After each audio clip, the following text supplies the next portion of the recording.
नमस्कार प्रशिक्षुओं, आप सभी का बहुत बहुत स्वागत है आपके अपने करंट हेवन के यूट्यूब चैनल पर। आशा करते हैं बहुत बेहतरीन होंगे और अपनी स्टडी भी आप सुचारू रूप से कंटिन्यू करके रखे होंगे। जैसे ही मैथ खत्म होता है और मैं आपके लिए जो सामाजिक अध्ययन है डीएलएड 4th सेमेस्टर का वो पवन सीरीज से और राजन दोनों करा दूंगा। पहले पवन सीरीज से करा दूंगा पूरा का पूरा कंप्लीट, एक ही वीडियो में माह मैराथन लगाऊंगा। और जो यह डीएलएड का मैथ का आपका खत्म होने वाला है, जो यह हम आज देखेंगे 15, 16, 17 जो भी प्रैक्टिस सेट है उसको देखेंगे, प्लस आगे का जो इकाई है उसको क्रम से करते हुए चलेंगे। इसके बाद मैं पवन सीरीज भी इसका कराऊंगा, पवन और राजन दोनों कराऊंगा मैथ वाला भी। और क्योंकि बैक नहीं लगने देना है किसी भी सूरत में, चाहे जिस भी सीरीज से वो पूछ ले उसको किसी तरह हमको करके ही आना है, सारे के सारे प्रश्न बहुत अच्छे से।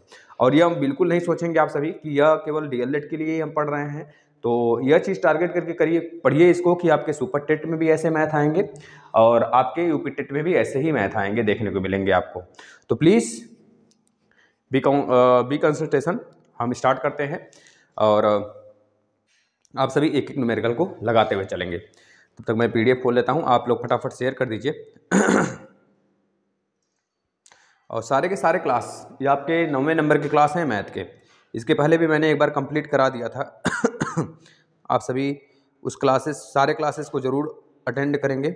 और मैं आप सभी से एक रिक्वेस्ट भी करता हूं, जो आपके सीडीपी के क्लास हैं, जो सीटेट के लिए या फिर अदर आपके शिक्षण जगत के लिए, तो वह आप देख सकते हैं डेली 6 बजे से आता है। एक क्लास डेली आती है, वो आता रहेगा परमानेंट, वो अभी चलता रहेगा कंटिन्यू, वो हमेशा के लिए वो भी चलता रहेगा। और एक सुबह क्लास आता है 7 बजे, उसको भी आप देख सकते हैं, वह तो एवरग्रीन है, उसको आप जरूर लीजिए, है ना। वह आपके सुपर टेट फिर अदर एग्जाम के लिए बहुत ही ज़्यादा बेनिफिशियल होने वाला है वो, तो उसको आप जरूर लेंगे बेटा।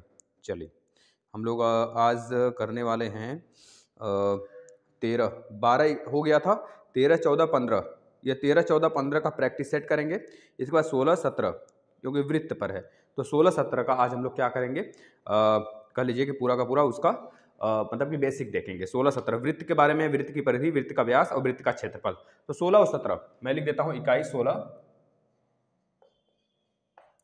और 17 इसका बेसिक में अभी करना है। और जो प्रैक्टिस करना है कल वाला जो मैंने कराया था, मतलब कि बेसिक किस पे कराया था, कल बेसिक हुआ था 13, 14, 15, तो इन 13, 14, 15 पे क्या करना है, हमको प्रैक्टिस करना है।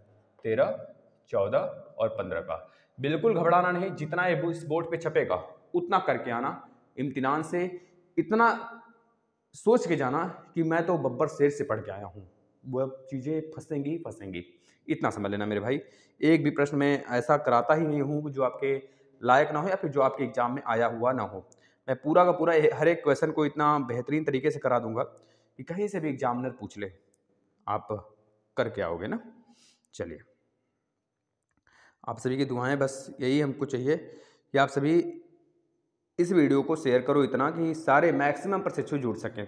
और सारे क्लासेस को, यही नहीं, जो भी सुपर टेट के क्लास आते हैं रोज़ सुबह 7 बजे, और सीडीपी का जो क्लास आता है सीटेट के लिए रोज़ शाम को 6 बजे, तो उस सारी चीज़ों को ना, चलिए क्वेश्चन के माध्यम से हम लोग स्टार्ट कर लेते हैं। पहला क्वेश्चन बहुत आसान सा प्रश्न है, इसको मैंने कराया भी था कल, लेकिन आज फिर से मैं प्रैक्टिस करा रहा हूँ। 13वें नंबर का चैप्टर है।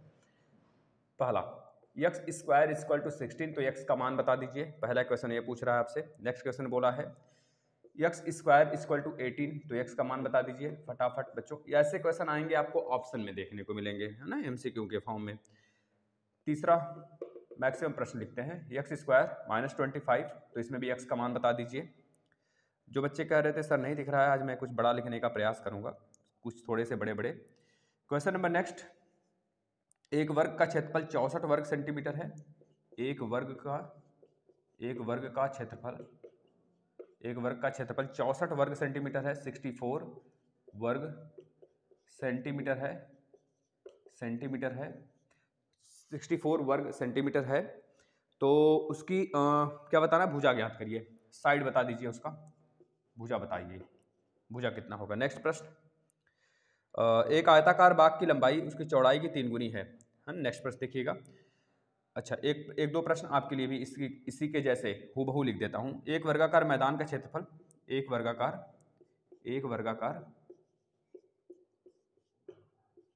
मैदान का क्षेत्रफल, एक वर्गाकार मैदान का क्षेत्रफल कितना है? 121, 121 मीटर है। कितना है? 121 मीटर है, 121 मीटर है। तो मैदान का परिमाप ज्ञात करिए। तो मैदान का परिमाप बताइए, मैदान का परिमाप क्या होगा? ठीक है ना। अगला प्रश्न ऐसे ही सेम हूबहू प्रश्न मैं आपको दे देता हूं, सेम ऐसे ही पूछेगा, सिर्फ 64 के प्लेस पे, 64 के प्लेस पे आप क्या रखना? 256 रख लेना। ठीक है ना। ये तीनों के तीनों प्रश्न एक जैसे हैं, इसमें से एक कराऊंगा, 2 होमवर्क है आपके लिए। ठीक है, अगले प्रश्न पे लिख लेते हैं। मैं अगला प्रश्न यहां पे लिख लेता हूं। एक आयताकार बाग की लंबाई, एक आयताकार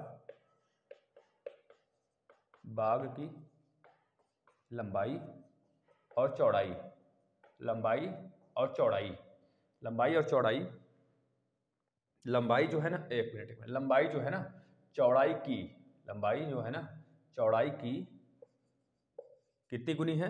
3 गुनी है, कि 3 गुनी है। बहुत आसान सा प्रश्न है, 3 गुनी है। यदि बाग का क्षेत्रफल 243 वर्ग मीटर है तो लंबाई चौड़ाई बता दीजिए। यदि बाग का क्षेत्रफल 243 वर्ग मीटर है, तो लंबाई चौड़ाई बता दीजिए, लंबाई चौड़ाई बता दीजिए। अगले प्रश्न पे चलते हैं। नेक्स्ट प्रश्न क्या कह रहा है हमारा? नेक्स्ट क्वेश्चन कहाँ गया भाई? ससुरा का नेक्स्ट प्रश्न कहाँ चला गया? हाँ बेटा, यहाँ पे आ गया। चलिए नेक्स्ट प्रश्न पे चलते हैं। Question number 4। पहले प्रश्न लिखते चलिए आप सभी। एक्स स्क्वायर प्लस में 7x प्लस में 10 इक्वल टू 0। बेटा इतना समझ लेना, 13, 14, 15 हम मिक्सअप करा रहे हैं, प्रैक्टिस है ना। तो ये मत कहना 13 का कितना है, 14 का कितना है, 15 का। इम्तिनान से करते चलना, विश्वास के साथ करते चलना, यही समझने वाले हैं प्रश्न। ठीक है ना। X square plus 7x plus 10 equal to 0, इसका आप सोल्यूशन करिएगा, एक्स की वैल्यू बतानी है। जो एक और प्रश्न इसी में इंक्लूड कर देता हूं मैं, x square plus x minus 6, इसका भी आप सोल्यूशन बताएंगे। इन दोनों में एक्स की मान बता देंगे। ठीक है, ऐसे प्रश्न आपके एग्जाम में आएंगे।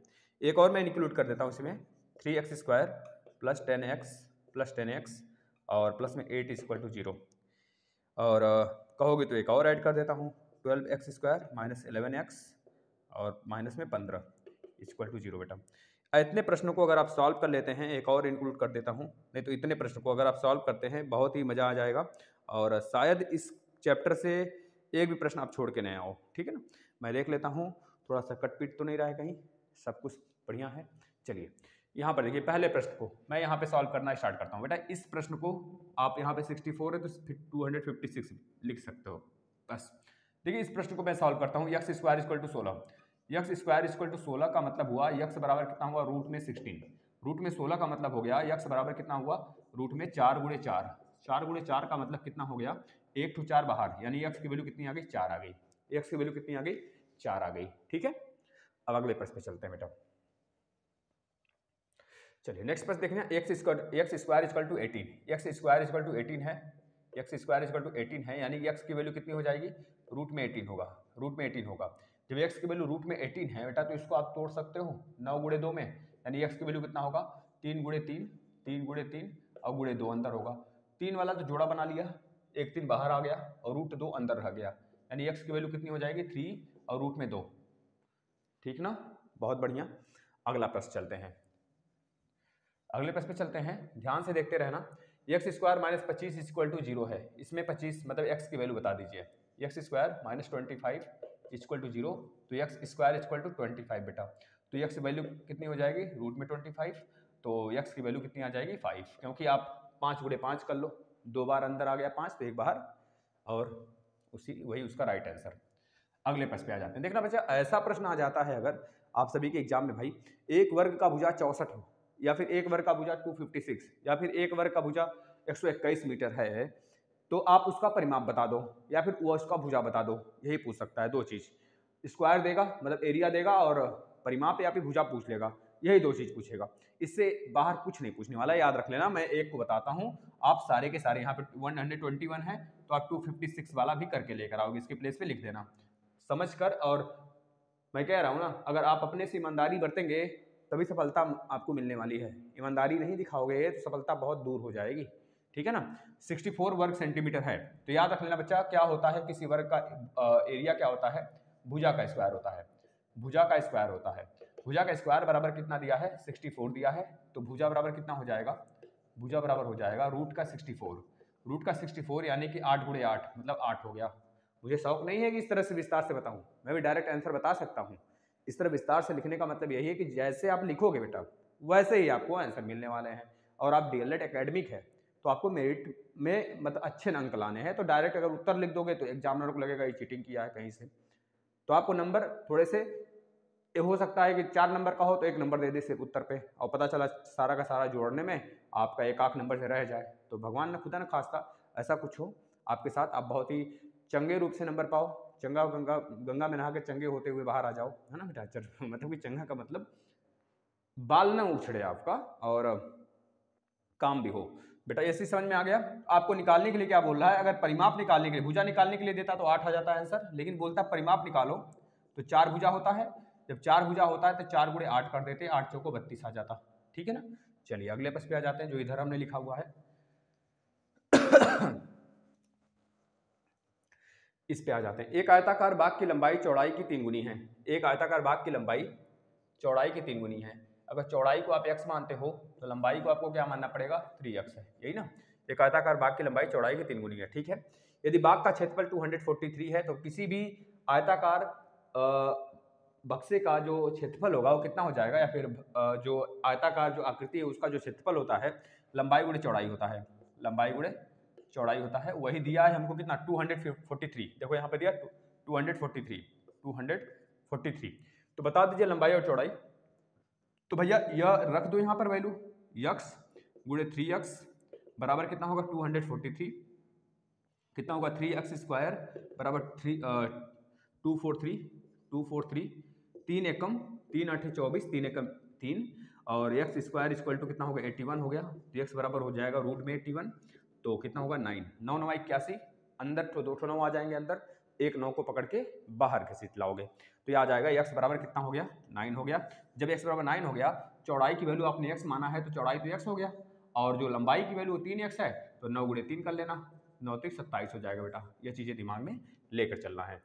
अगला जो प्रश्न है सारा का सारा वो गुणनखंड पे आधारित है, उस प्रश्न को हम लोग देखते हैं।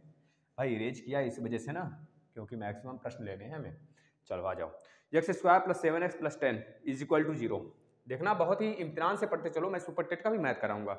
यूपी टेट का पूरा लेक्चर पूरे सब्जेक्ट हमने कंप्लीट करा दिए। जैसे यूपी टेट का एग्जाम आने वाला है तो चाहे जब हो जाएगा, इस साल भी हो सकता है, क्योंकि भाई ऐसे कुछ आ रहे हवा सवा उड़ रहा है, तो आप लोग मतलब इतना समझ लो कि आप सभी के लिए यूपी टेट का कोर्स बिल्कुल फ्री हमने दे रखा है, आ जाना। सी टेट का करा ही रहे हैं बेटा, करते चलो आपके लिए, मतलब जितना हो सकता है मैं करूँगा। बस आप लोग अपनी ईमानदारी के साथ हमसे जुड़े रहें और अंत तक वीडियो को देखें, किसी भी वीडियो को देखें तो, और अपने भाई बहन को शेयर करें। जितने मोबाइल हैं आसपास, किसी से संपर्क में आते हो तो उनसे सब्सक्राइब कराने का प्रयास किया करो, बस इतना तक हमें कर दो। अब देखना नेक्स्ट, एक्स स्क्वायर प्लस में 7x और प्लस में 10 इज इक्वल टू 0। इसमें x की वैल्यू फाइंड करनी है, x की वैल्यू। और यहाँ पर आप देख पा रहे हैं कि बेटा हमने बताया था ऐसे दो नंबर हमको ढूंढने जिसका गुणनखंड करूँ, गुणनफल करूँ, गुणा करूँ तो 10 मिल जाए, और जोड़ूं घटाऊं तो 7 मिल जाए। तो हमको पता है 5 दूनी 10 और 5 प्लस 2 7 होता है। तो यहाँ पे कर लेना एक्स स्क्वायर प्लस में 5x प्लस में 2x और प्लस में 10 इज इक्वल टू 0। यहाँ से कॉमन कर लेना, यहाँ से कॉमन कर लेना, यहाँ से कॉमन कर सकते हो x तो बचेगा x प्लस 5, यहाँ से कॉमन कर सकते हो आप 2 तो बचेगा x plus 2, x plus 5 equal to 0। बेटा यहाँ से आप देख पा रहे हो x equal to x into x plus 5, x plus 5 दोनों में कॉमन है तो कॉमन करके बाहर निकाल लो, x प्लस 5 कॉमन कर लिया हमने, और x प्लस 2 यहाँ पर क्या आ जाएगा, x प्लस 2 बराबर 0। यहाँ से अब एक बार इसको 0 कर लो बराबर करके, यानी x प्लस 5 बराबर 0 एक बार कर लो, और एक बार कर लो x प्लस 2 बराबर 0। तो यहाँ से हो जाएगा x बराबर -5 और यहाँ से हो जाएगा x बराबर -2, यही दोनों आंसर हो जाएगा। इसी तरह सेम ये इस प्रश्न को सॉल्व करने हैं आपको, ये तीनों के तीनों आपके लिए होमवर्क मैं छोड़ रहा हूँ, एक करा देता हूँ और x square plus x minus 6, एक मिनट, -6 इज इक्वल टू 0। तो तो आप देख पा रहे हैं 3 दूना 6 होता है, हमको लाना है माइनस का 6 यानी बड़ा वाला माइनस कर लेना, -3 × 2 यानी कि माइनस का 6 और 3 और 2 को जब जोड़ दोगे ना बेटा तो आ जाएगा प्लस का 1। कैसे देखना जरा, आ जाएगा ना, बिल्कुल आ जाना चाहिए। x² प्लस में देखना 3x, माइनस में देखना 2x और माइनस का 6 बराबर 0। देख लो 3 का माइनस में 2 में, प्लस 3 का माइनस 2 में गुणा कराया -6, यहाँ पर 1 है तो 6 कम 6 -6 लाना था तो -6 आ गया। 3 में से 2 जाएगा तो प्लस का x, इसमें से x कॉमन करो, इसमें से -2 कॉमन करो, x कॉमन किया तो x + 3 बचा और इसमें से -2 हमने कॉमन किया तो x + 3 बचा इधर भी बराबर 0। पूरे में x + 3 कॉमन कर लीजिए, x + 3 कॉमन किया गया तो बच गया x - 2 बराबर 0। यहाँ से आप क्या कर लो, x + 3 बराबर 0 यानी x बराबर कर लेना -3 और x - 2 बराबर 0 तो x बराबर 2 कर लेना मेरे भाई। इतना उत्तर आ गया आपका। पता है इसको चुटकी में बेटा सॉल्व किया जा सकता है, प्लस माइनस प्लस करके, जो कि आपको उस तरह से नहीं करना है, ठीक है ना। तो आप इस तरह करोगे। चलो आ जाओ, यह आपके लिए होमवर्क था जो 2 बच गया। अगले प्रश्न पे आ जाते हैं। अगला प्रश्न देखेंगे क्या बोल रहा है, दो क्रमागत संख्याओं का गुणनफल क्या है। दो क्रमागत संख्याओं गुणनफल है, क्या है ससुरा, दिया भी नहीं, 20 है, दिया है रहना चाहिए उसे, और थोड़ा सा मिस्टेक कर देता है बुक में भी, देखो मिस्टेक है भाई। दो क्रमागत संख्याओं का गुणनफल 20 है। दो क्रमागत संख्याओं का गुणनफल कितना है भाई, 20 है। का गुणनफल 20 है। संख्या ज्ञात करें। भाई नहीं दिख रहा है जिसे, थोड़ा सा अपना बच्चे कल बोल भी रहे थे नहीं दिख रहा है, तो आप थोड़ा सा ना ऊपर 3 बिंदी दिया होगा बगल में, जहाँ पे वीडियो देख रहे हो उस पर क्लिक करना। जैसे उस पर क्लिक करोगे आपको नीचे मिलेगा कि आप थोड़े से जो उसके मतलब थोड़ा सा अच्छे क्वालिटी वाला, तो क्वालिटी पे क्लिक करना। क्वालिटी पे क्लिक करके उसका थोड़ा सा व्यूज़ बढ़ा लेना। जैसे बढ़ाओगे तुरंत आपका 360 पे आप देख रहे हो तो 480 कर लेना या फिर 720 कर लेना। तो 480 720 तक जा सकता है, 720 भी कर सकते हो आप इसको। चलो दूसरा क्वेश्चन देखना। 52 को ऐसे दो भागों में बांटिए जिसका गुणनफल 651 हो। 52 को ऐसे दो भागों में बांटिए, दो भागों में बांटिए जिसका गुणनफल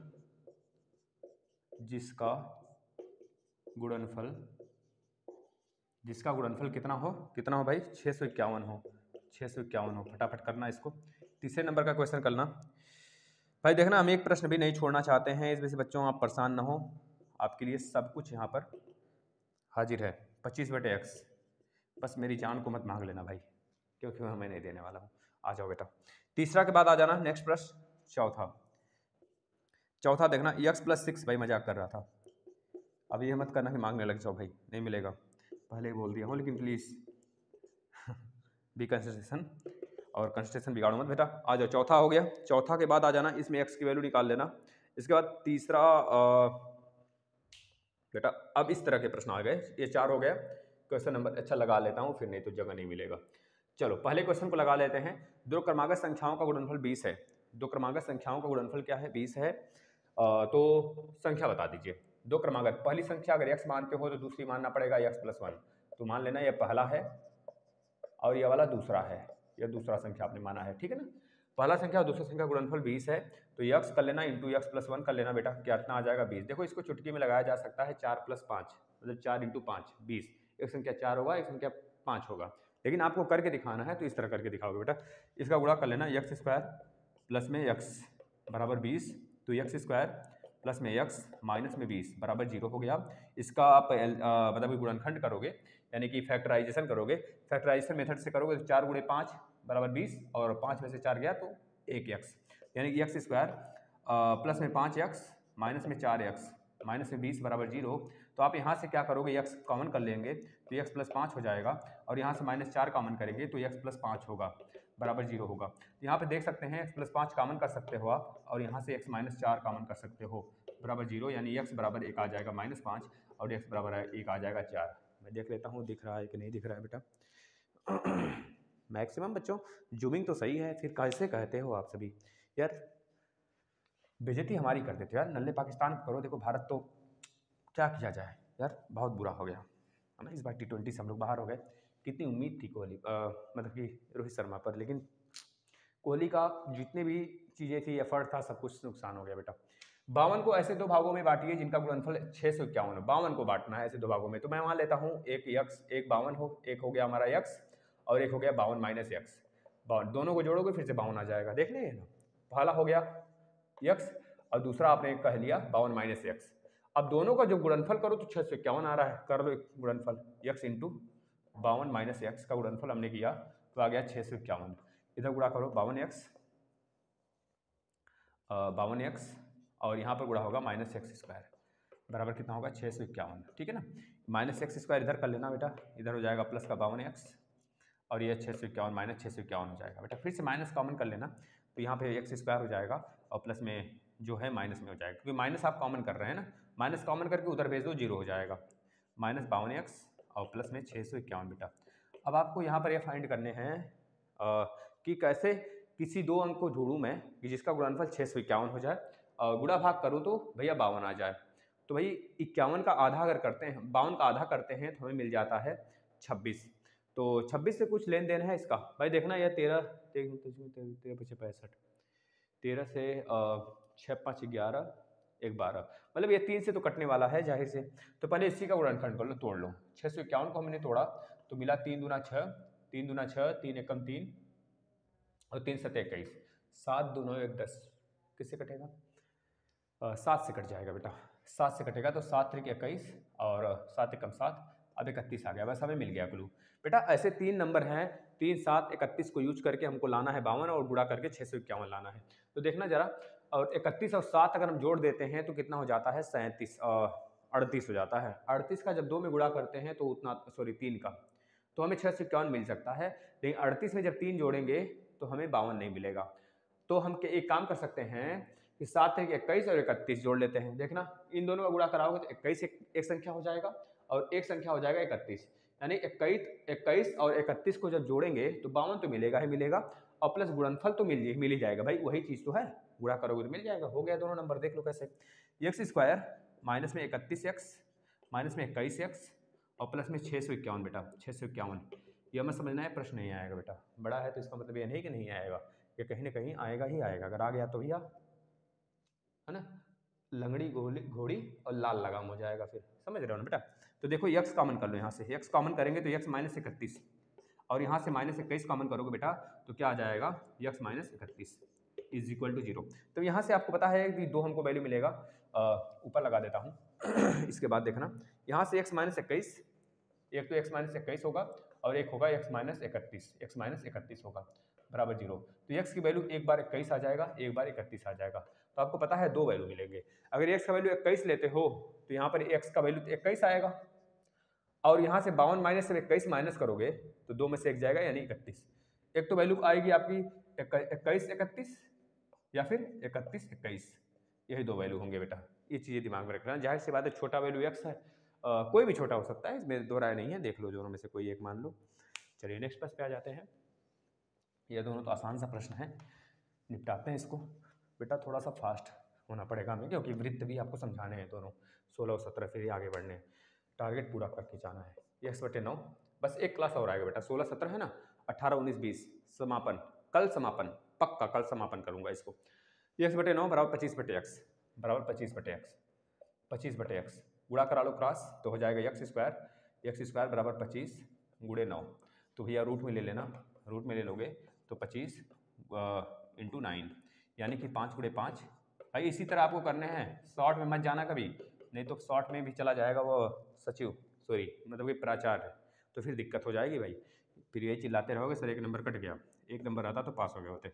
5 गुणे 3 बाहर निकालना 15, एक्स की वैल्यू कितनी आ जाएगी 15 आ जाएगा बेटा। ये वाला चौथा तो आसान लग रहा है ना आपको, चौथे में बस एक्स की वैल्यू निकालनी है, तो दोनों को एक एक करके 0 करा दो, एक्स प्लस 6 और एक्स माइनस 5 बराबर 0 है, एक एक बार 0 ले लीजिए, एक्स प्लस 6 बराबर 0 ले लेंगे तो एक्स की वैल्यू आ जाएगा -6 and x minus 5 is equal to 0, तो x is equal to also 5। ठीक है बेटा, चलिए नेक्स्ट प्रश्न पे आ जाते हैं। माफ़ी दीजिएगा अगर थोड़ा सा फास्ट है, क्योंकि मैं चाहता हूं कि आपका एक भी प्रश्न छूटने ना पाए भाई, समझ रहे हो ना, क्योंकि भाई 1 घंटे होंगे, थोड़ी सी स्पीड में आप करोगे हमारे साथ स्पीड भी मेंटेन करके चलो आप सभी। देखो अपने आप को स्पीड में ला पाते हो कि नहीं बेटा। ये सारी चीज़ें स्पीड यहाँ पे अगर मेंटेन कर लोगे ना 1 घंटे में, तो आपको सुपर टेट के लिए, यूपी टेट के लिए बहुत ज़्यादा लाभ मिलेगा। समझ रहे हो ना। चलो आ जाते हैं नेक्स्ट प्रश्न पे। भाई बता दो, ऐसे प्रश्न आएंगे। इसके बाद मैं चलता हूँ नेक्स्ट चैप्टर, है ना। नेक्स्ट चैप्टर आ गया आपका, आप सभी का 14 इकाई नंबर 14। एक प्रश्न मैं देता हूँ होमवर्क के लिए। किस संख्या का वर्ग 3 गुना 192, ठीक है। 2 क्रमागत धन पूर्णांकों का ज्ञात करें जिसका वर्गों का योग। देखे भैया थोड़ा सा देख लेना प्रश्न। दो क्रमागत धन पूर्णांकों दो क्रमागत धन पूर्णांकों को ज्ञात करें। भाई राइटिंग तो लाजवाब है, इसको थोड़ा सा धन्यवाद देना। और है ना भाई, देख रहे हो। दो क्रमागत धन पूर्णांकों को ज्ञात करें जिनके वर्गों का योग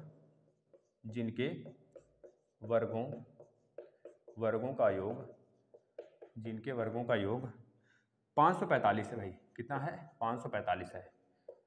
अभी कितनों को तो पता ही नहीं होगा कि सोए होंगे कि 12:30 बजे क्लास भी चलता है। सोए रहो भाई, अच्छी बात है। बस बेटा आ जाओ, अगले प्रश्न पे चलते हैं।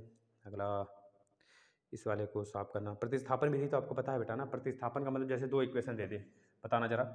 x + 2y = 7 और एक इक्वेशन दे दिया 2x + y = 5। ऐसे प्रश्न आते हैं। समीकरण 1 है, समीकरण 2 है, दोनों को हेल्प से x y का मान निकाल दीजिए। अगले प्रश्न पे चलते हैं बेटा, मैं बताऊंगा अभी, सब बताऊंगा बेटा। अगला प्रश्न इसी टाइप का ले लेना। अगला प्रश्न है 2x।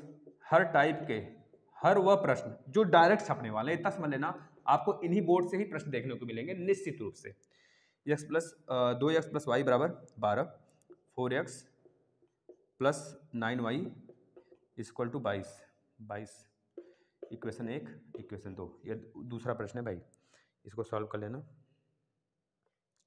अगले प्रश्न की तरफ आ जाते हैं। एक और प्रश्न ले लेना इसी तरह का, तीसरा वाला। तीसरा क्या है? x + y।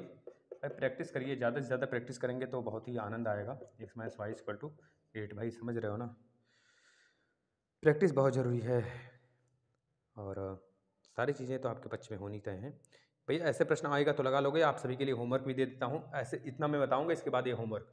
बच्चों ईमानदारी दिखाना है अपने काम के प्रति, बस अपने काम के प्रति भी और अपने साथियों के प्रति भी जिससे आप जुड़े रहते हैं, है ना। बस ईमानदारी बहुत ज़रूरी है किसी भी चीज़ को बहुत आगे तक ले जाने के लिए। 5x + y = 9, ये इक्वेशन नंबर 1 है बेटा। ये इक्वेशन नंबर 2 है, यानी कि 1 2 3 हो गया था, ये 4 आपका है। नेक्स्ट प्रश्न 5वां। इसके बाद आ जाते हैं 5वें नंबर पर बेटा। तो 3x + y = 4, 3x + 5 = 4 और यहाँ पर x + 2y = 3। या 1 हो गया या 2 हो गया। इसको सॉल्व कर आंसर बताना है बेटा आप सभी को भाई। इसको भी आपके लिए होमवर्क में दूंगा। 7x - 6y मैं बताऊंगा ना, आगे से आप सॉल्व कर लोगे। ये बस यह प्रैक्टिस के लिए इधर वाला मैं दे रहा हूँ, है ना। इसको आप स्क्रीनशॉट ले लेना क्योंकि अभी तुरंत ही रेज करूँगा। इक्वेशन 1 और इक्वेशन 2 और बेटा आगे आ जाते हैं। इस टाइप्स का प्रश्न कोई, हाँ बस इसके बाद नेक्स्ट टाइप्स का प्रश्न आएगा। इसका आप स्क्रीनशॉट ले लें फटाफट। आगे मैं बताऊंगा अभी इस टाइप्स के कुछ प्रश्न यहाँ पे भी हैं, मैं बताऊंगा, फिर इसके बाद आप इसको करोगे। चलो छाप लेना। यह मत सोचना कि आ रहा है तो छोड़ दूंगा बेटा। कभी काल के ना जो प्रैक्टिस करते हैं, हार्ड वर्क कर लेते हैं ना, देखते रहो वीडियो को आ रहा है, चलो स्किप करो। कभी काल के ऐसा हो जाता है ना, जो तेजुखा होता है ना उसको वहाँ पे प्रश्न नहीं आते हैं। तो प्रैक्टिस किए रहो, हो सकता है जो कन्फ्यूजन हो माता रानी शिव मेरे प्रभु आपका वो सॉल्व करें। चलिए, दो क्रमागत धन पूर्णांकों को ज्ञात करें जिनके वर्गों का योग 545 है। तो मान लेता हूं दो क्रमागत धन पूर्णांक मतलब एक x है, दूसरा x + 1 है, दोनों के वर्गों का योग यानी x² प्लस में x + 1 का होल स्क्वायर = क्या हो जाएगा? 545 हो जाएगा। तो x² प्लस में x² प्लस में 1 और प्लस में 2x बेटा, क्योंकि a + b का होल स्क्वायर का फार्मूला आप यहाँ पे लगा दोगे। ये आपने पहला माना है या दूसरा माना हुआ है, तो बराबर 545 है। इसको सॉल्व कर लीजिए। देखिए 2x² हो गया, यहाँ पे इस दोनों को जोड़ दिया मैंने, तो यहाँ पर कितना हो गया? +2x हो गया बेटा। या +1 उधर जाएगा तो 544 इधर करोगे तो 544 माइनस में हो जाएगा। अब इसका इक्वेशन बन गया, इसको सॉल्व कर लो। अब 544 को तोड़ना है। अब दो भी इसमें से माइनस, दो भी कॉमन करके माइनस करा लो। दो इसमें से सब में से कॉमन कर लो, बचेगा x² प्लस में x माइनस 2 दूनी 4, 2 7 14, 2 दूनी 4 बराबर 0। अब 272 को ऐसे तोड़ो कि जोड़ने घटाने पर 1 आ जाए और गुणा करने पे -272 आ जाए बेटा। तो इसको कर लो मेरे भाई इस प्रकार से, 2 से काट लो पहले, 2 एकम 2 3 6 2 6 12, फिर 2 से काट लो, 2 6 12 2 8 16, फिर 2 से काट लो, 2 3 6 2 4 8, फिर 2 से काट लो बेटा 17। तो यहाँ पे 17 आ गया फाइनली, आपको दिख रहा है ना 17, 2 2 2 4 बार 2 आया है। तो बताओ 2 दूनी 4 दूनी 8 दूनी 16, 16 और 17 ही बन गया मेरा, हो गया। एक्स स्क्वायर प्लस में 17x माइनस में 16x माइनस 272 बराबर 0। यहाँ से आप x कॉमन कर लो तो x प्लस 17, और यहाँ से आप 16 कॉमन कर लो तो x प्लस 17 बेटा बराबर 0। ठीक है ना। अब इसमें से पता है आपका क्या आ जाएगा very, x plus 16 x minus 16, x plus 17 एक आएगा, और बराबर 0 करोगे तो x बराबर माइनस 17 आएगा एक, और एक आएगा x बराबर क्या आ जाएगा बेटा 16, x बराबर 16। तो दो वैल्यू मिलेंगे, एक तो 16 एक तो 17 बेटा। अगर यहाँ पर आप 16 रखते हो, यहाँ पर अगर आप 16 रखते हो तो दूसरा वैल्यू क्या मिल जाएगा आपको 17 मिलेगा। अगर यहाँ पे -17 रखते हो तो यहाँ पे क्या मिलेगा माइनस का 16। तो -17 -16 -15 -14 ये भी तो क्रमागत है, तो दोनों वैल्यू हो सकता है -17 -16 या फिर 16 और 17। ठीक है, इस तरह 16 -17 मत करना, -17 -16, क्योंकि बड़ा तो है -16 ना, तो छोटा हुआ -17 तो पहले छोटा आता है फिर बड़ा आता है। तो -17 -16 या फिर 16 और 17। ठीक है, अगले पेज पे चलते हैं।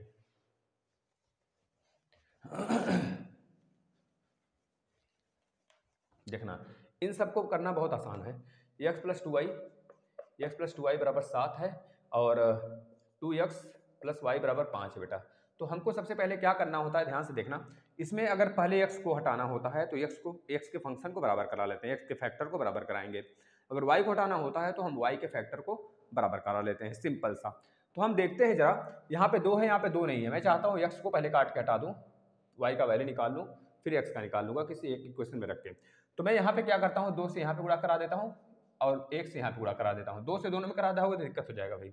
2 से यहाँ पे कराया तो यह फर्स्ट इक्वेशन रहा हो, चाहे जो इक्वेशन रहा हो, बन गया 2x, और यहाँ पे 4x हो गया, 4y हो गया, और इधर हो गया 7 दूना 14। दोनों तरफ गुणा कराना है, समीकरण नंबर 2 1 2 तो था ही, 3 बना लेना।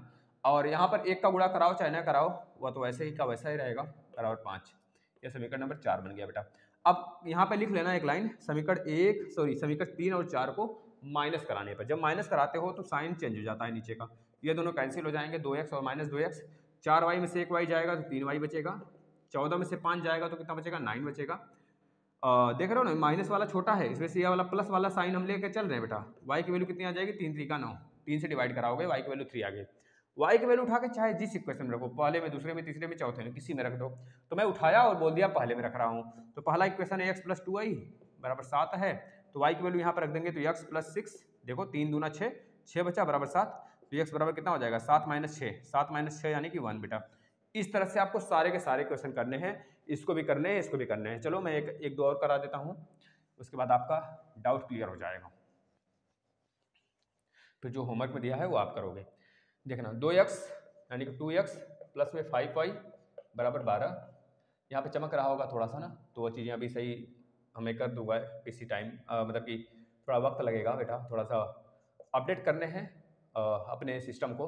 ये अपडेट तभी होगा जब आपकी संख्या बढ़ जाएगी थोड़ी सी, क्योंकि थोड़े से कास्ट लगेंगे और एक साथ इतने पैसे तो आते नहीं हैं, पापा से मांगने का मन नहीं करता है ना। चलो आ जाओ बेटा, 2x प्लस 5y बराबर 12 और 4x प्लस 9y बराबर 22। आप देख पा रहे हो दोनों में से किसी एक को हमको हटाना ही हटाना है। मैं सोच रहा हूँ यहाँ पे गुणा कराने से हमको यह 4x के बराबर हो जाएगा, तो मैं इसमें 2 को गुणा करा दिया, फर्स्ट इक्वेशन में किसने 2 से करा दिया बस।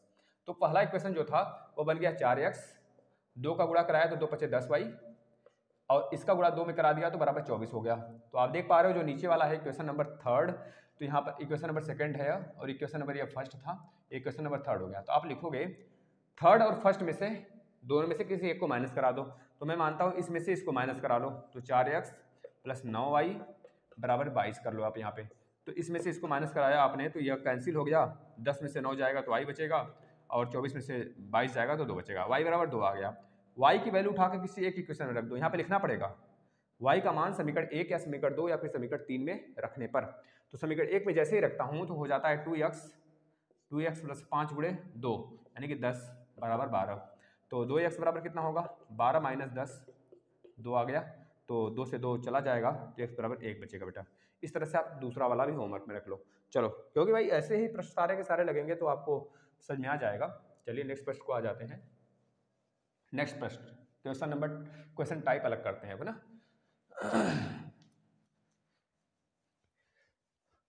एक टाइप के मैक्सिमम 3, 4, 5 प्रश्न बस प्रैक्टिस कर लीजिए, उसके बाद तो सारे चीज़ें अपने हाथ में होगा बेटा ना। चलो आ जाओ।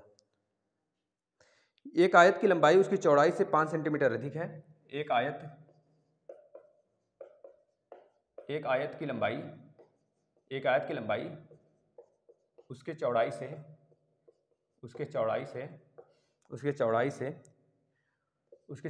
5 सेंटीमीटर अधिक है। कितना?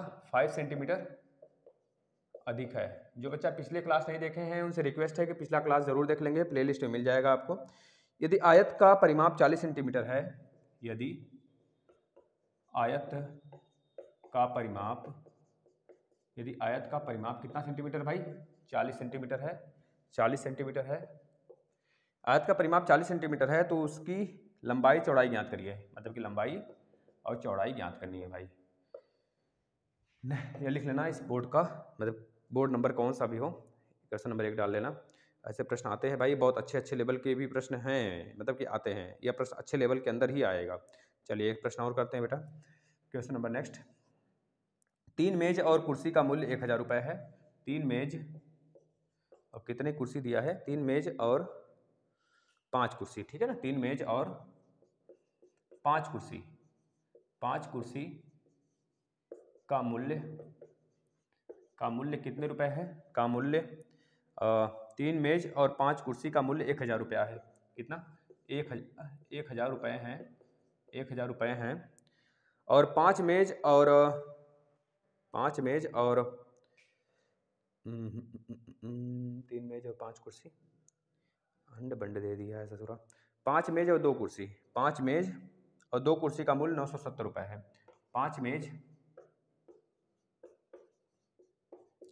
भाई कैसा दे दिया है प्रश्न, चलो देखते हैं। 5 मेज और 2 कुर्सी का मूल्य कितना है? 2 कुर्सी का मूल्य 970 रुपये है। 970 मान लेना। ऐसे ही प्रश्न है तो आपसे कुर्सी और मेज का एक एक का प्राइस पूछ रहा है, बताना है आपको, ठीक है ना। नेक्स्ट प्रश्न पे आ जाते हैं। क्वेश्चन नंबर तीसरा टाइप। यदि किसी आयत की लंबाई 3 मीटर बढ़ा देने पर तथा चौड़ाई 4 मीटर कम कर देने से उसका क्षेत्रफल 72 मीटर हो जाए। बहुत लाजवाब प्रश्न है, करते हैं इसको। यदि किसी आयत के बड़े प्रश्न में आएगा, चलो इसको अभी हम नेक्स्ट में कर लेंगे। बड़े प्रश्न में आएगा ना, इसको करना। यदि 2 स्थान ए और बी एक दूसरे से 90 किलोमीटर दूर हैं। 2 स्थान ए और बी एक दूसरे से 90 किलोमीटर दूर हैं। ए और बी एक दूसरे से 90 किलोमीटर दूर है। 90 किलोमीटर दूर है। 90 किलोमीटर दूर है। 2 कारें एक साथ ए और बी से चलना प्रारंभ करती हैं। 2 कारें ए और बी से चलना प्रारंभ करती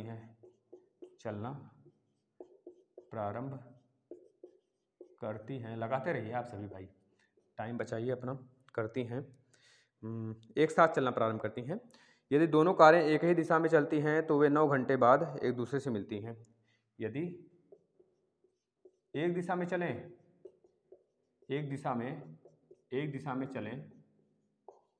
तो 9 घंटे बाद मिलेंगी।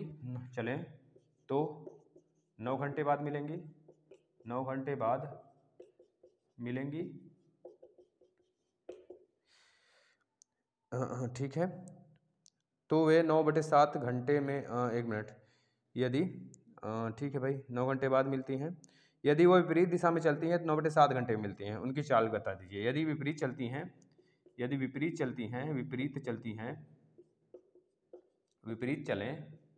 विपरीत चलें तो 9/7 घंटे मिलती हैं। तो 9/7 घंटे में 9/7 घंटे में मिलती हैं भाई। राइटिंग देख लेना, मिलती हैं।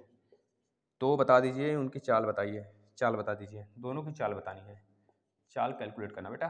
कम से कम बोल तो रहे हैं, मुंह से सुन लेना। मेरी राइटिंग अच्छी नहीं है, मुझे पता है। मेरी राइटिंग स्किल्स काफ़ी बहुत ख़राब है, फूहड़ है, बिल्कुल फूहड़ है बेटा। बना कर लिखना पड़ता है तो बहुत थोड़ी सी राम राम जप करके लिखना पड़ता है भाई। चलो आ जाओ। एक आयत की लंबाई उसकी चौड़ाई से 5 सेंटीमीटर अधिक है। यदि आयत का परिमाप 40 सेंटीमीटर है तो लंबाई और चौड़ाई बताइए बेटा। एक आयत की लंबाई, ऐसा प्रश्न कराया था अभी, लंबाई जो है ना चौड़ाई से कितना अधिक है, 5 सेंटीमीटर अधिक। अगर चौड़ाई को मानते हैं x, लंबाई हो जाएगा x + 5। ये दोनों के वाइस वर्सा हो सकता है, लंबाई दे तो चौड़ाई बढ़ा दे, चौड़ाई दे तो लंबाई बढ़ा देगा। ठीक है बेटा। यदि आयत का परिमाप 40 सेंटीमीटर है तो लंबाई और चौड़ाई ज्ञात करिए। यदि आयत का जो परिमाप है 40 है तो आयत का परिमाप क्या होता है, 2 पहली लंबाई प्लस चौड़ाई बराबर कितना है बेटा, 40 है। कितना है, 40 है। 40 है तो पहले x का मान निकाल लीजिए, यहाँ पे 2x और प्लस में 5, इसे 2 से इधर गुणा करा दो बेटा, मतलब डिवाइड करा दो तो बचेगा 20 हो गया। अब यहाँ पे 2x बराबर कितना हो जाएगा, 20 माइनस 5 कितना बचेगा बेटा, 15 बचेगा। तो x बराबर कितना हो जाएगा, 7.5। जब x बराबर 7.5 है तो बताओ लंबाई तो, चौड़ाई तो मिल गया 7.5 और इसमें 7 3 10 2 12.5 आपका लंबाई हो जाएगा। देख सकते हो बेटा, ऐसे ही प्रश्न आते हैं। गलत नहीं है, सही है, बिल्कुल सही है। आप सभी लगाइए। अगले प्रश्न पे चलते हैं, छाप लीजिए। थोड़ा बहुत अगर डाटा में थोड़ा सा अंतर आता है ना तो इससे घबराना नहीं है। डाटा तो अंतर हो सकता है लेकिन टॉपिक्स जितने भी वैरायटी हैं वह तो सेम ही आने वाला है। ठीक है ना। चलो आ जाओ, इसको इरेज कर लेते हैं। 3 मेज और 5 कुर्सी का मूल्य 1000 रुपया है।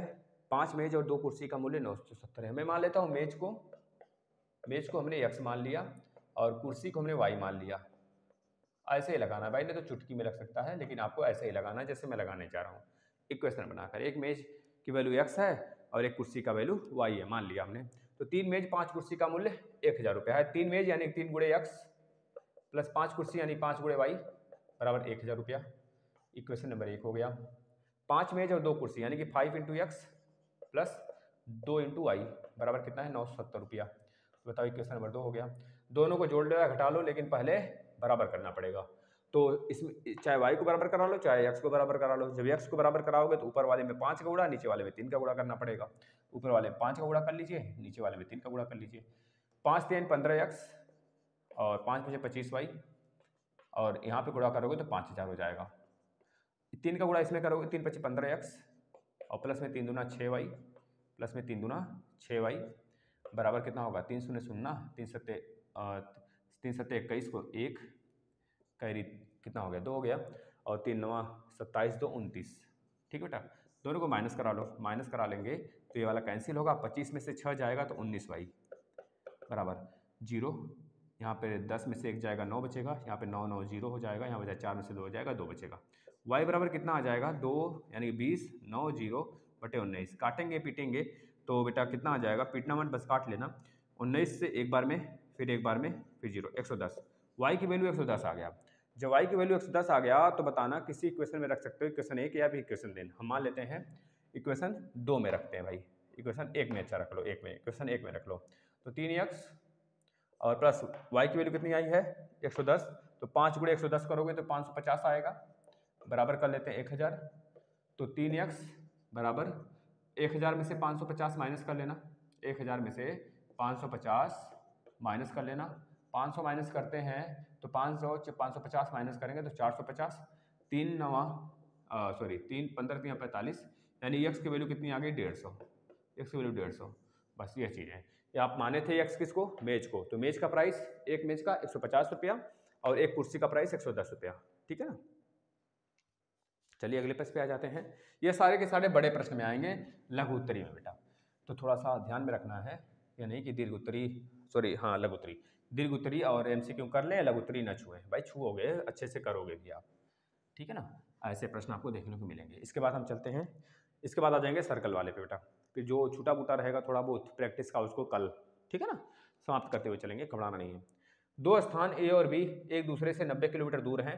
ठीक है, दो स्थान है, ए एक है एक बी है, दोनों एक दूसरे से 90 किलोमीटर दूर हैं। 90 किलोमीटर का फासला है भाई। तू कहाँ खुड़िए, मैं यहाँ राजा, है ना, राजा और जो कहानी सुनो भाई ना।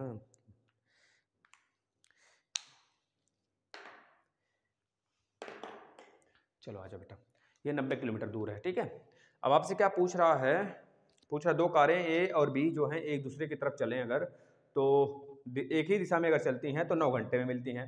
या जो ए कार है ना अगर इधर चले और बी भी इधर चले, एक ही दिशा में चलें, सॉरी एक ही दिशा में चलें, अगर ऐसे चलें, यह भी इधर चले और यह भी इधर चले, तो कितने घंटे मिलते हैं? 9 घंटे मिलते हैं। 9 घंटा समय लगा देते हैं। तो विपरीत के लिए यहाँ पे लिखते चलना, विपरीत के लिए वो कितने घंटे लगा देते हैं? 9 घंटे लगा देते हैं विपरीत मिलने में। और जब वो एक तरफ चलते हैं, एक दूसरे की तरफ आते हैं, ऐसे और ऐसे आते हैं, तो कितने घंटे लगाते हैं अगर एक तरफ चलें? टूवर्ड्स और या फॉरवर्ड्स, मतलब कि एक तरह से कर लो कि अपने एक दूसरे के विपरीत, है ना, या टूवर्ड्स है, एक दूसरे की तरफ, एक तरफ, एक तरफ, मतलब एक दूसरे की तरफ, एक दूसरे के तरफ, एक दूसरे की तरफ चलें तो कितने घंटे मिलते हैं? देखना 9/7 घंटे मिलते हैं। 9/7 घंटे मिलते हैं। आपसे पूछ रहा है उन दोनों की चाल बता दीजिए। अलग अलग चाल बतानी भाई, बता दो, देख लो अरे भाई। 9 घंटे 9/7 घंटे तो हो गया बेटा। कैसे निकालोगे? देखो जरा, मुझे डिस्टेंस चाहिए। पहली बात डिस्टेंस हमको पता है कितना, 90 किलोमीटर। हमको चाल चाहिए, अलग अलग चाल चाहिए। हमको टोटल डिस्टेंस पता है, और यह विपरीत वाले हैं और यह एक साथ वाले हैं, है ना। तो कैसे चलेगा भाई? विपरीत वाला 9 घंटा और एक दूसरे की तरफ वाला 9/7 घंटा में मिलता है बेटा। और 90 किलोमीटर हैं दोनों। तो पहले वाले के लिए अगर मैं बात करूं तो पहले वाले के लिए डिस्टेंस तो दिया है बेटा, पहले वाले के चाल निकल जाएगा, अलग अलग निकाल लोगे और आ जाएगा बेटा। देखो कैसे, ये ए है और यह बी है, ठीक है ना। यह भी ए है और यह भी बी है, यह बी है। ये दोनों एक तरफ आ रहे हैं, ये दोनों एक दूसरे से दूर जा रहे हैं। जब दूर जाते हैं, जब दूर जाते हैं तो उसके लिए फार्मूला क्या होता है? चाल बराबर, चाल दोनों का ऐड हो जाता है। इसका चाल अगर S1 है तो S1 और प्लस मतलब SA है और SB है, दोनों का चाल जब एक दूसरे के विपरीत, जब एक दूसरे की तरफ ऐसे जा रहे हैं दोनों ना, देखना ये अभी इधर आ रहा है, ये भी इधर, जब ऐसे आकर ठोकेगा पीछे से, भाई ठोकेगा उसके पिछवाड़े पे, तो दो गाड़ी, आप सोचो कि जब दो गाड़ी ठुकेंगी, ऐसे ठुकेंगी, तो इसका पीछे वाला हिस्सा काफी ज्यादा चोटिल होगा, होगा ना? नहीं भाई, ये भी तो जा रही होगी किसी स्पीड से, ये भी तो आ रही किसी स्पीड से, तो दोनों अगर एक दूसरे के सापेक्ष अगर चले बेटा, एक दूसरे के तरफ, मतलब ऐसे जैसे उधर जा रहा है इधर भी जा रहा है, पीछे से अगर ठुकेगा तो इसको, इसमें कम चोट आएगा। लेकिन अगर सामने आमने सामने लड़ेंगे तो काफी ज्यादा चोट आएगा। तो सोच लो, आमने सामने आने पर स्पीड को ऐड करते हैं, एक तरफ जाने पर स्पीड को माइनस करते हैं, ये चीज दिमाग में रखना है ना। तो SA माइनस SB हो जाएगा, जो ज्यादा बड़ा होगा उसमें से उसको माइनस, बराबर टोटल डिस्टेंस कितना है? 90, और टाइम कितना लगा रहा है? 9 घंटा, 9 घंटा लगा रहा है, ठीक है ना। 9 घंटा लगा रहा है यानी कि 10 आ गया। तो आप देख लिए SA माइनस SB, पहले का स्पीड है और दूसरे का स्पीड इक्वल टू 10, यह पहला इक्वेशन बन गया। दूसरा इक्वेशन देखना, जब भी आपको पता है जब दो गाड़ी एक तरफ आएंगी तो हमने बताया उसकी स्पीड ज्यादा होगी, क्योंकि भाई ज्यादा चोट लगेगी ना। आप देखो ऐसे लड़ी दोनों, तो दोनों की स्पीड बहुत तगड़ी है भाई, लड़ेगी तो काफी ज्यादा खतरनाक चोट लगाएगा। अब एक दूसरे की तरफ जाएंगे तो यह भी तो चल ही रहा है, इसको ठोकेगा तो इसके जो पीछे वाला हिस्सा होगा थोड़ा सा कम चोटिल होगा, लेकिन कम चोटिल हो सकता है, बहुत तेज हो तो थोड़ा चोटिल होगा। उतने स्पीड से दोनों आमने सामने लड़े तो कौनों नहीं बचेंगे भाई, मर जाएंगे सीधा का सीधा, आदमी भी मरेगा और गाड़ी भी, गाड़ी का क्या स्थिति होगी वो तो भगवान जाने। तो SA प्लस SB बराबर क्या होगा? टोटल डिस्टेंस, मतलब भाई चाल बराबर दूरी बटा समय होता है ना, तो दूरी ऊपर 90 और समय कितना रखना है? 9/7 दूसरे वाले के लिए। तो 7 ऊपर जाएगा, 9 से 9 कट जाएगा, तो 7 में 70 बेटा। दूसरा इक्वेशन यहाँ तैयार हो गया। देखा, first equation SA minus SB बराबर 10, दूसरा इक्वेशन SA प्लस SB बराबर 70। तो दोनों में देख रहे हो SB SB बराबर है, तो दोनों इक्वेशन को जब जोड़ेंगे तो SA प्लस SB बराबर एक 10 है, और SA बेटा माइनस, यहाँ पर माइनस 10 है, और SA प्लस SB बराबर क्या है? 70 है। तो दोनों को जोड़ेंगे तो ये दोनों कटेगा, 2SA बराबर कितना आ जाएगा? 80 आ जाएगा, और SA बराबर यानी कि पहले कार की चाल कितनी आ जाएगी? 40 किलोमीटर प्रति घंटा। ए वाले की चाल कितनी आएगी? 40 किलोमीटर प्रति घंटा बेटा। तो उसको उठा के किसी एक इक्वेशन में इस वाले में रख दो, तो यह 40 SA की वैल्यू ऐसे उधर जाएगा तो -30 हो जाएगा, यानी SB की वैल्यू कितनी आ जाएगी? दूसरे वाले का, बी वाले कार का 30 किलोमीटर प्रति घंटा, 30 किलोमीटर प्रति घंटा बेटा, किलोमीटर प्रति घंटा। ये चीज़ें दिमाग में रख लेना, ऐसे निकालते हैं इस प्रश्न को। बताओ, अब हम चले सर्कल वाले पर, सर्कल वाले पे चलें, सर्कल वाले पे चलें, बताना जरा, सर्कल वाले पे चलें। सर्कल का दोनों देख लें, 16 और 17 देख लें। बहुत अच्छा क्वेश्चन था भैया, एक बार अच्छे से समझ लेना फिर से इसको।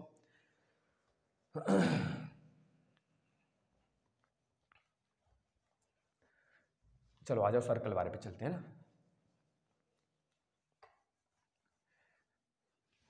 सर्कल। देखना अब 16 और 17 दोनों में सर्कल के बारे में बात करना है। पहले वाले में सर्कल की समझ है 16 में, और 17 में उसका एरिया है। ठीक है, चलिए दोनों एक साथ कर लेते हैं, इसी वजह से हम एक साथ करा रहे हैं। 16 17 खत्म, बचेगा 18 19 20। ठीक है, इसको कल खत्म कर देंगे। 17 के बाद 18 19 20 3 बचेगा, तीनों कल समापन हो जाएगा। ठीक है, देखो जरा, आपको पता है कि सर्कल की बात करें तो एक सर्कल ऐसे बना बेटा, इसमें एक इसका केंद्र होगा, केंद्र बिंदु होगा कोई एक, केंद्र बिंदु को O से दिखा लो। इस केंद्र से चाहे जितनी लाइन जाए, चाहे जितनी की जितनी लाइन जाए, वो सब के सब क्या कहलाएंगे? व्यास कहलाएंगे। क्या कहलाएंगे? व्यास। तो किसी सर्कल का कितना, किसी सर्कल में कितना व्यास खींचा जा सकता है, डायमीटर खींचा जा सकता है, तो बता देना इनफाइनाइट डायमीटर खींचा जा सकता है। भाई आप खुद देखो, सटा सटा खींचो, एकदम सटा सटा खींचो खींचो, समझ रहे हो ना? इस प्रकार से मतलब इनफाइनाइट डायमीटर खींचे जा सकते हैं, व्यास खींचे जा सकते हैं। जब इनफाइनाइट डायमीटर खींचा जा सकता है तो डायमीटर यानी कि व्यास बराबर क्या हो जाता है बेटा? व्यास बराबर होता है 2 गुणे त्रिज्या, 2 गुणे त्रिज्या होता है। फॉर्मूला याद करते चलना, यानी कि d बराबर होता है 2r, तो या फिर r बराबर होता है d/2। व्यास जो रेडियस होगा व्यास का आधा होगा। जब बताओ भाई, तो इसका हाफ कर लूँ अगर इस तरह से मैं कर लूँ तो बताओ एक रेडियस मिला इसमें, ये रेडियस हुआ ना, ये डायमीटर इसका रेडियस हो गया यार त्रिज्या हो गया। अब इस त्रिज्या में आप देख पा रहे हो इसमें कितनी त्रिज्या, हम पूछे कितनी खींचा जा सकता है, तो बोलोगे किसी एक वृत्त में त्रिज्या कितनी खींची जा सकती है? इनफाइनाइट, वो भी खींची जा सकती है। दिमाग में रखते चलना बेटा। तो ये हो गया इनफाइनाइट। अब मैं बोलूँ इसमें व्यास हो गया, त्रिज्या हो गया, इसका भाई जीवा बता दो, यानी कॉर्ड, हिंदी में इंग्लिश में कहते हैं कॉर्ड, और जीवा बता दो इसका। जीवा किसे कहते हैं? तो जीवा बता देना बेटा, किसी भी सर्कल के किसी अंदर के 2 पॉइंट को मिलाती हुई कोई एक लाइन खींच दो, उसे हम जीवा कहते हैं। तो इसका मतलब सर इसमें एक क्वेश्चन पूछा गया था, सबसे बड़ी जीवा कौन सी है बता दीजिए। तो सबसे बड़ी जीवा किसी भी वृत्त का वो जीवा होती है, मतलब उसका डायमीटर ही सबसे बड़ा जीवा होता है, ये समझ लो। किसी भी वृत्त का सबसे बड़ा जीवा उसका डायमीटर ही होता है, यानी व्यास ही होता है बेटा। यह चीजें दिमाग में रखना। एक प्रश्न पूछा गया था, किसी भी वृत्त का व्यास क्या उसका जीवा हो सकता है? भाई किसी भी वृत्त का अगर व्यास जीवा है तो बताओ ये सही है गलत? तो भाई है, सबसे बड़ा जीवा है, याद रखना। ठीक है ना, इस पे भी आधारित प्रश्न आएंगे, मैं कराऊंगा। यह चीजें हो गई। बताओ इतना समझ में आ गया? इतना समझ में आ गया तो आगे चलते हैं बेटा। अब एक वृत्त है, देखना एक वृत्त है, इसका डायमीटर यह है, और एक वृत्त यह है जिसका इसी का आर यह है बेटा, इसको हमने हाफ कर दिया, आर है। तो बेटा अगर मैं कह दूं ना, ये देख रहे हो इसका, इसके त्रिज्या के भाग में काटूं, ये देख रहे हो त्रिज्यखंड, अगर त्रिज्या के अनुसार काट लूं इस वृत्त को दो, इसे कहेंगे लघु वृत्तखंड, सॉरी त्रिज्यखंड, इसे कहेंगे दीर्घ दीर्घ त्रिज्यखंड। बेटा त्रिज्या के अनुरूप किसी वृत्त को ऐसे में काट दूं, डिवाइड कर दूं, तो बताना अगर मैं कह दूं यह हमारा त्रिज्या, यह हमारा वृत्त है ना, इस प्रकार से यह वृत्त है बेटा। तो बताओ इस चीज को मैं काट कर ऐसे निकाल लूं तो आप कुछ कहोगे ना, बड़ा वाला या छोटा वाला कहोगे ना? तो यह छोटा वाला वृत्तखंड, सो त्रिज्यखंड, या छोटा वाला त्रिज्यखंड या बड़ा वाला त्रिज्यखंड। त्रिज्या के अनुरूप काटे गए वृत्त को हम किस नाम से जानते हैं? त्रिज्यखंड के नाम से जानते हैं, उसे सेक्टर के नाम से कहते हैं बेटा, सेक्टर। लेकिन अगर हम जीवा के अनुरूप किसी वृत्त को काट दें, जीवा के अनुरूप ऐसे काट दें, ये छोटा वाला या बड़ा वाला, इसको कहते हैं वृत्तखंड। क्या कहते हैं? वृत्तखंड कहते हैं। लेकिन इस वाले को क्या कहेंगे बेटा? त्रिज्यखंड। इस वाले को त्रिज्यखंड, इस वाले को वृत्तखंड। इस चीज को याद रखना, ठीक? जीवा के अनुरूप वृत्तखंड, त्रिज्या के अनुरूप त्रिज्यखंड। यह प्रश्न पूछा गया है कई बार। अब आ जाते हैं इसका परिमाप, और थोड़ा सा कुछ चीज देख लेते हैं, फिर उसके बाद आगे चलते हैं। किसी भी वृत्त का परिमाप क्या होता है? 2πr होता है, सबको पता है। किसी वृत्त का एरिया क्या होता है? 2πr² होता है, इतना सबको पता, मतलब सॉरी πr² होता है। यह वृत्त है, इसका परिमाप यानी कि परिधि, परिधि इसका कितना हो जाएगा बेटा? परिधि होता क्या है? इस वृत्त का चारों तरफ जोड़ दो, समझ गया ना? और पाई 2πr होता है, कितना होता है? 2πr होता है, ठीक है ना? और एरिया यानी क्षेत्रफल कितना होता है? सबको पता है, πr² होता है, ठीक है भाई? πr² 2πr होता है। ये चीजें सबको पता है, यानी कि सबको पता है 2πr और यह πr²। अब दिमाग में थोड़ा सा एक चीज सोचना बेटा, एक चीज सोचना, अगर ये πr² या 2πr² है, मैं इसमें हाफ कर देता हूँ कुछ, जैसे कि मैं कह दूं कि यह हमारा सर्कल है। अब मैं कह दूं इसका बस एरिया बताओ, इस 60 डिग्री का एरिया बताओ, सिर्फ 60 डिग्री वाला जो मैं कलर कर रहा हूँ, इस पार्ट का एरिया बताओ। तो आप क्या करोगे, जो आपका एरिया है ना वह 360 डिग्री का एरिया है, पूरे सर्कल का एरिया है। अगर 60 डिग्री का पूछेगा ना तो 60/360 कर देना, और गुणे इसका कर देना, ये आ जाएगा 60 डिग्री वाला। अगर आपसे यहाँ पे 90 डिग्री का पूछ लेता है या फिर 45 डिग्री का पूछ लेता ना, तो 45/360 कर देना, गुणे πr² कर देना। ये तो एरिया की कंडीशन में हो गया। इसी तरह सेम अगर पूछ लेता सिर्फ इतना का परिमाप बता दो, इतना का परिमाप बता दो ना, तो आप क्या करते? वही कामयाबी करते बेटा। परिधि पूछा गया है 2πr है, अगर परिधि 2πr है तो पूछता 60 डिग्री का परिधि बताओ, तो 60/2πr कर देना, 60/2πr कर देना बेटा।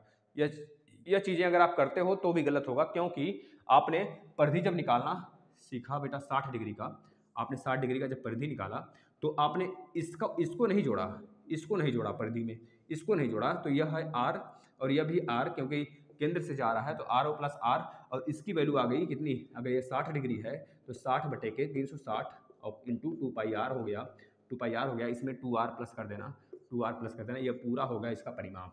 इस चीज़ को याद कर लेना, बहुत ज़्यादा इंपॉर्टेंट है। यहाँ से प्रश्न आया था एक बार यूपीटेट में, तो मैंने आपको बता दिया बेटा।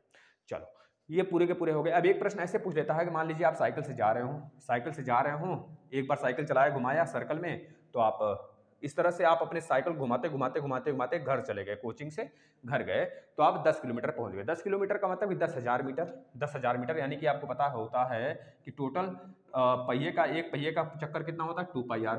आपने कितना चक्कर घुमाया, n चक्कर, n मतलब कि कितना चक्कर, 10 चक्कर घुमाया, 20 चक्कर घुमाया, 40 चक्कर घुमाया, 40 चक्कर घुमाकर आप 10 किलोमीटर चले गए। कितने किलोमीटर, 10 किलोमीटर तक, यानी कि 10 किलोमीटर मतलब कि 10,000 मीटर, 10,000 मीटर। तो बता दो आपने कितना चक्कर घुमाया, तो n बराबर कितना हो जाएगा, 10,000 या 2πr नीचे कर देना बेटा, यह भाग कर देना, n की वैल्यू आ जाएगी। इस तरह से निकालते हैं। बस वृत्त में इतना था, और फिलहाल में इसके ऊपर क्वेश्चन कल करेंगे। धन्यवाद। एक बार जरूर आपसे कुछ चीज़ें कहना चाहूँगा। कहते हैं ना, जिन्होंने तुम्हारा बुरा किया है उसका कभी बुरा मत करना, न उसके लिए अच्छा भी करना, बस उसका साथ हमेशा के लिए छोड़ देना। कम से कम उसको ये लग जाए कि यह बंदा मेरे साथ था, तो मेरे साथ सब कुछ अच्छा हो रहा था, मेरे साथ बहुत कुछ इन्होंने किया हुआ है, मतलब उसको यह फील करा देना अंततः कि मेरा होना उसके लाइफ में कितना ज़्यादा वैल्यूएबल है। बस मैं यही कहूँगा, बस किसी के साथ बुरा ना करना। अगर आपके साथ कोई बुरा करता भी है तो उसके साथ बुरा तो मत करो, और अच्छाई भी मत करना कभी। इस चीज़ को दिमाग में रखना, बस उसका साथ छोड़ देना। धन्यवाद।